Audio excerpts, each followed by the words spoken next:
जय गुरु जी। आज हम दिव्य अवगत चैप्टर 74 पढ़ने जा रहे हैं।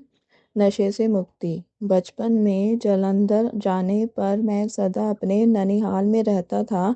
परिवार के सदस्य गुरु जी के दर्शन के लिए जाते थे और एक ऐसे ही अवसर पर मैंने भी उनके साथ गुरु जी के दर्शन किए। उनके मंदिर में प्रवेश करते ही वहां पर तीव्र सुगंध थी, जैसे किसी ने पूरे कक्ष में कोई इत्र बिखेरा हुआ हो। हम बैठकर भक्तों को आते हुए और गुरुजी का आशीर्वाद लेते हुए देखते हैं रहे। उसके बाद उन्होंने एक जल को अपनी माला से अभिमंत्रित किया और हमने बारी बारी से उस जल को ग्रहण किया। उस जल में से एक विशेष महक आती थी।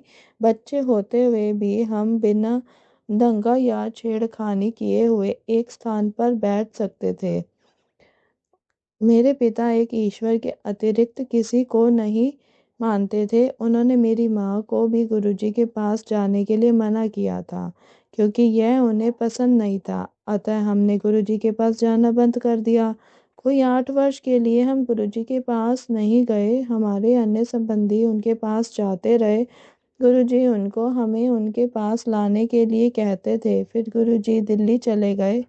2003 में मैं अपने एमबीए के लिए दिल्ली आ गया। मुझे नशे की लत पड़ गई, क्योंकि मैं अकेला रहता था और मद्यपान करना अच्छा लगता था।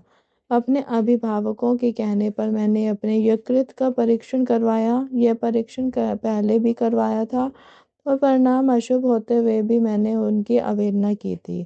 स्वस्थ मनुष्य का परिणाम 40 आयु प्रति मीटर होना चाहिए। मेरा 347 था। स्पष्ट था कि यदि मैंने मद्यपान नहीं छोड़ा तो मुझे यकृत का सूत्रण रोग होने की पूरी संभावना थी, जो निश्चित रूप से घातक हो सकता था। मेरी माँ मेरे साथ रह रही थी। हम वसंत कुंज से द्वारिका दूसरे मकान में जाने को थे और वह मेरी सहायता करने आई थी। मेरी माँ धार्मिक प्रवृत्ति की थी और नियमित रूप से गुरुजी के पास जाकर उनकी कृपा और मेरे स्वास्थ्य के लिए प्रार्थना करती थी। एक दिन गुरुजी ने उन्हें बताया कि उनकी संतान को कष्ट है और मुझे लाने के लिए कहा। मैं गया। मेरे पिता को यह पता नहीं था। हर संध्या को मैं सीधा उनकी संगत में जाकर चाय और लंगर ग्रहण कर वापस आता था। कुछ भक्त सत्संग सुनाते थे कि जैसे गुरुजी ने उनके कष्ट दूर किए।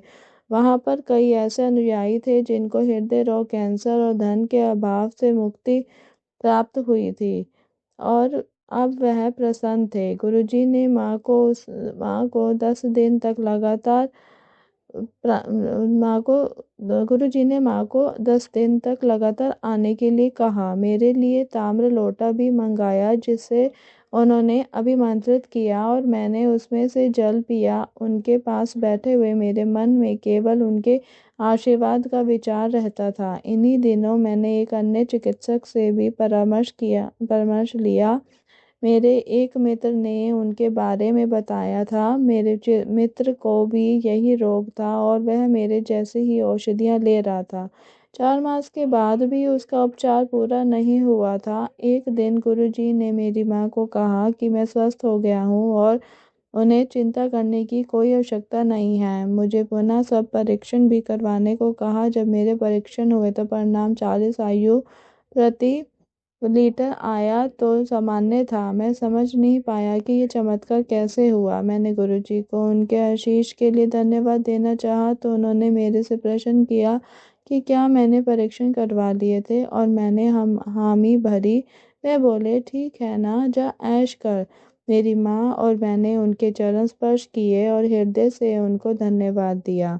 नानी का हृदय रोग। उस रात मेरी नानी और माँ ने एक और चमत्कार सुनाया जो 10 वर्ष पूर्व हुआ था। मेरी नानी को हृदय के 3 दौरे पड़ चुके थे और चिकित्सकों ने उनका उपचार यह कहकर मना कर दिया था कि वह जीवित नहीं रह पाएगी। मेरी माँ और मेरे मामा जी गुरु जी के पास अर्धरात्रि में पहुँचे। उन्होंने उन्हें पान के पत्ते लाने के लिए कहा, जिन्हें उन्होंने नानी के साथ वाले कमरे में पूजा कर अभिमंत्रित किया। इन पान के पत्तों को मेरी नानी के हृदय स्थल पर रखा गया। 10 मिनट के बाद मेरी नानी जी का मूत्र हुआ, जो एक सकारात्मक संकेत था। यह देखकर चिकित्सक उन्हें तुरंत लुधियाना के एक चिकित्सालय में बाईपास के लिए ले गए।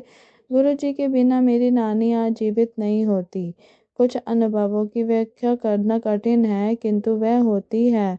उन्हें केवल स्वीकार किया जा सकता है। मेरे उपचार के उपरांत गुरुजी के प्रति मेरी श्रद्धा में वृद्धि हुई है। उनका आशीष हमारे परिवार पर सदा बना रहे। जय गुरुजी। शुक्राना गुरुजी। इसी के साथ दिव्य आभा का यह चैप्टर समाप्त होता है। कल हम दिव्य आभा में पढ़ेंगे दशक के बाद पुत्र आशीष। जय गुरुजी। शुक्राना गुरुजी।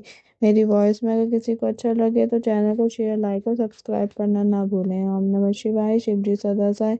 ओम नमः शिवाय। गुरुजी सदा सहाय।